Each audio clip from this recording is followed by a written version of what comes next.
आज हम एक रोमांचक यात्रा पर निकलने वाले हैं, भारतीय प्राचीन इतिहास की ओर। लेकिन उससे पहले आइए जानें, इतिहास क्या होता है। इतिहास शब्द की उत्पत्ति ग्रीक भाषा के शब्द हिस्टोरिया से हुई है। इसका अर्थ होता है इंक्वायरी, इन्वेस्टिगेशन या पास्ट नॉलेज। यह हमें यह समझने में मदद करता है कि प्राचीन समय में लोग कैसे रहते थे, क्या सोचते थे और समाज किस तरह बदलता गया। अब जब हम इतिहास की बात कर रहे हैं, तो एक अहम सवाल आता है, इतिहास के बारे में हमें जानकारी कहाँ से मिलती है। तो इसका उत्तर है, इतिहास के दो प्रमुख स्रोत होते हैं। पहला स्रोत है नॉन लिटरेरी सोर्स। इसका तात्पर्य उन साधनों से है जो लिखित रूप में नहीं होते।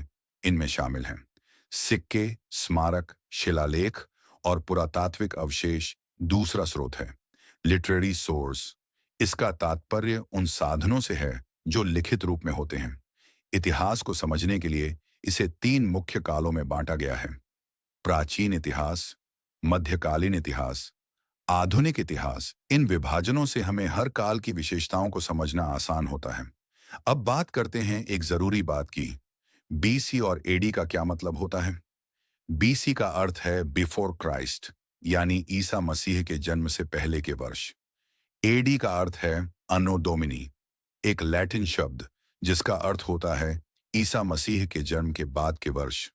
आजकल इसे थोड़ा और तटस्थ रूप में कहा जाता है, BC before common era BC के स्थान पर, सी कॉमन एरा एडी के स्थान पर, लेकिन समय की गिनती वही रहती है। अब जब हमें इतिहास और समय मापन समझ में आ गया है, तो चलिए शुरुआत करते हैं भारतीय प्राचीन इतिहास की। भारतीय प्राचीन इतिहास को तीन भागों में बांटा गया है। पहला, प्री हिस्ट्री। इस काल में कोई लिखित प्रमाण नहीं मिलते। इंसान की जिंदगी केवल अवशेषों और उपकरणों के आधार पर समझी जाती है। दूसरा, प्रोटो हिस्ट्री।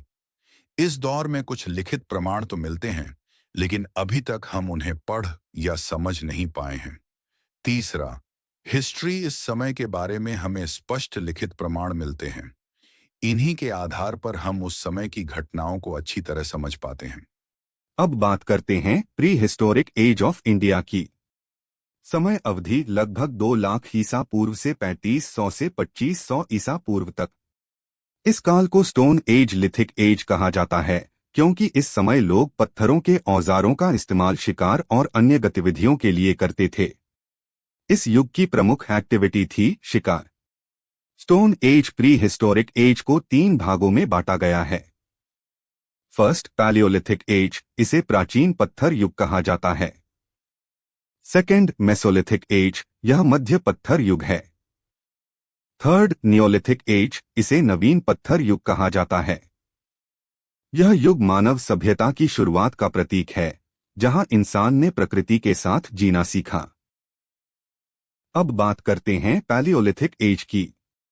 प्राचीन भारत का पाषाण युग, पैलियोलिथिक एज। समय अवधि लगभग 30 लाख ईसा पूर्व से 10,000 ईसा पूर्व तक। पैलियोलिथिक शब्द 2 ग्रीक शब्दों से मिलकर बना है। पैलियो जिसका अर्थ है पुराना और लिथिक जिसका अर्थ है पत्थर। इस युग की सबसे बड़ी खोज थी आग जलाना। इसी खोज ने मानव जीवन में एक बड़ा बदलाव लाया। रॉबर्ट ब्रूस फूट, एक ब्रिटिश जियोलॉजिस्ट और आर्कियोलॉजिस्ट, को भारत में प्री हिस्टोरिक आर्कियोलॉजी का फादर माना जाता है।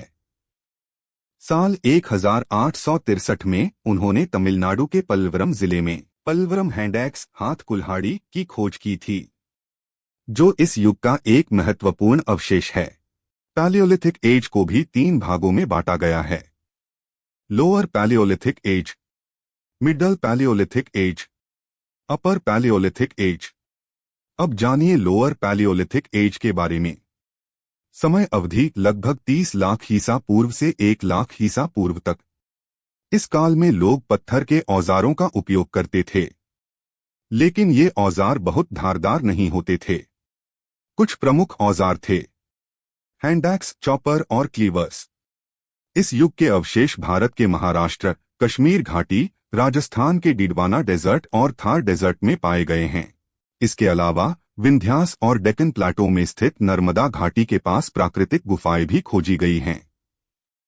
मध्य प्रदेश के भीमबेटका की गुफाएं, जो भोपाल के पास स्थित हैं, लोअर पैलियोलिथिक एज की एक इम्पोर्टेंट साइट हैं। साथ ही उत्तर प्रदेश की मीलान घाटी में भी कई पत्थर के औजार मिले हैं। अब बात करते हैं मिडल पैलियोलिथिक एज की। समय अवधि 1,00,000 ईसा पूर्व से 40,000 ईसा पूर्व तक। इस काल में इंसानों ने पत्थर के औजारों को धारदार बनाना शुरू कर दिया था।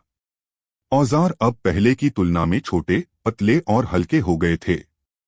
इस काल के कुछ प्रमुख अवशेष नर्मदा नदी और साउथ इंडिया की तुंगभद्रा नदी के पास पाए गए हैं। अब बात करते हैं अपर पैलियोलिथिक एज की। समय अवधि 40,000 ईसा पूर्व से 10,000 ईसा पूर्व तक। यह पीरियड आइस एज का अंतिम चरण था। इस समय होमो सेपियंस का उदय हुआ और उनके विकास की शुरुआत भी इसी युग में हुई। इस काल में औजारों में और अधिक विकास हुआ। अब लोग इस्तेमाल करने लगे सुई, मछली पकड़ने के टूल्स, ब्यूरन्स और पैरेलल साइड ब्लेड्स। इस युग के अवशेष महाराष्ट्र, कर्नाटक, उत्तर प्रदेश, आंध्र प्रदेश और झारखंड में पाए गए हैं। 12,000 ईसा पूर्व से 10,000 ईसा पूर्व के बीच जलवायु परिवर्तन के प्रमाण भी मिले हैं, जैसे आइस मेल्टिंग और मौसम का गर्म होना। अब हम मेसोलिथिक एज के बारे में जानेंगे। मेसोलिथिक शब्द दो ग्रीक शब्दों से मिलकर बना है, मेसो जिसका अर्थ है मिडल और लिथिक जिसका अर्थ है स्टोन। इसलिए मेसोलिथिक एज को मिडल स्टोन एज कहा जाता है। इसी समय इंसान ने पहली बार गंगा के मैदानों के पास अपने कदम जमाए। अब वह सिर्फ खानाबदोश शिकारी नहीं रहा, बल्कि धीरे धीरे बसने लगा। उसके पास नए औजार थे, स्मॉल ब्लेडेड टूल्स, जिन्हें आज हम माइक्रोलिथ्स कहते हैं। भारत में ऐसा पहला अवशेष मिर्जापुर, उत्तर प्रदेश से मिला और राजस्थान का बघोर इस युग की सबसे बड़ी साइट मानी जाती है। तब मौसम भी बदल रहा था। ठंडी घटने लगी, पेड़ पौधे बढ़ने लगे और उनके साथ ही जंगलों में हिरण, मृग, बकरी, भेड़ और मवेशियों की संख्या भी बढ़ गई। मनुष्य ने गौर किया, अगर जानवरों को साथ रखा जाए तो शिकार की जरूरत ही कम हो जाएगी। यहीं से शुरू हुआ पशुपालन। सबसे पहले कुत्तों, भेड़ों और बकरियों को पालतू बनाया गया। इसी दौर में इंसान ने खेतों में बीज बोना सीखा। गेहूं, चावल और जौ की पहली फसलें इसी समय उगाई गईं। लेकिन इंसान सिर्फ खाना कमाने में ही नहीं लगा था। उसका मन रंगों से भी खेलने लगा। उसने गुफाओं की दीवारों पर नृत्य, जानवरों और शिकार के चित्र बनाए। आज भी भारत में 150 से ज्यादा शैलचित्र स्थलों पर उसकी ये कलाकारी देखी जा सकती है। और शायद पहली बार उसे अपने प्रियजनों की मौत का एहसास हुआ, क्योंकि इस युग में मृतकों को दफनाने की परंपरा भी शुरू हो गई थी। इस तरह मध्य पाषाण युग न सिर्फ जीवन जीने का, बल्कि सोचने और महसूस करने का भी नया दौर था, जहां इंसान जंगल से निकलकर समाज की ओर बढ़ रहा था। अब हम नियोलिथिक एज के बारे में जानेंगे। प्राचीन भारत का एक महत्वपूर्ण काल था नियोलिथिक एज, यानी 6,000 ईसा पूर्व से 1,000 ईसा पूर्व तक का समय। नियोलिथिक शब्द दो शब्दों से मिलकर बना है, नियो यानी नया और लिथिक यानी पत्थर। यह वो समय था जब इंसान ने अपने जीवन में एक बड़ा परिवर्तन किया। अब वह केवल जंगलों में भटककर खाने वाला प्राणी नहीं रहा। अब वह फूड गैदरर से फूड प्रोड्यूसर बन चुका था। इस युग के लोगों ने खेती की शुरुआत की। कोलदेहवा और महगड़ा जैसे स्थलों से चावल की खेती के प्रमाण मिले हैं। लोग अब नए प्रकार के पॉलिश्ड पत्थर के औजार इस्तेमाल करने लगे थे। उन्होंने रागी, कॉटन, राइस, हॉर्स ग्राम, व्हीट और बार्ली जैसी फसलें उगानी शुरू कर दी थीं। इसी काल में मिट्टी के बर्तन बनाना भी शुरू हुआ। अब लोग गुफाओं में नहीं, बल्कि चौकोर और सर्कुलर मकानों में रहने लगे थे। और तभी हुआ एक बड़ी खोज, पहिए का आविष्कार। इस काल की भावनात्मक छवि हमें तब दिखती है जब हम बुरजाहों में पाए गए एक व्यक्ति और उसके साथ दफनाए गए कुत्ते की समाधि को देखते हैं। इसी तरह मेहरगढ़ में मिले एक मालिक और उसके साथ दफन बकरी के अवशेष इस युग के संबंध और संवेदनाओं को दर्शाते हैं। अब हम पहुंचते हैं इतिहास के उस युग में जब पत्थर और धातु का मेल शुरू हुआ। यह था चालकोलिथिक युग। इस काल का नाम ही इस यथार्थ को दर्शाता है। चालको यानी तांबा और लिथिक यानी पत्थर। लगभग 2000 ईसा पूर्व से 500 ईसा पूर्व के बीच का यह समय मानव सभ्यता के विकास का नया अध्याय था। इस युग में लोगों ने तांबे का प्रयोग शुरू कर दिया था। घर अब मिट्टी और पत्थरों से बनाए जाते थे। लेकिन अब समाज में असमानता की शुरुआत भी हो गई थी। गांव के मुखिया के घर होते थे चौकोर या आयताकार, जबकि सामान्य लोग गोलाकार झोपड़ियों में रहते थे। इस युग में कला और शिल्प ने जन्म लिया। विशेष रूप से काली और लाल रंग की पॉटरी उस समय की पहचान बन गई थी। लोग अब कपड़े काटने, बुनने और सिलने लगे थे, और महिलाएं पहनने लगी थीं हड्डियों और शंखों से बने गहने।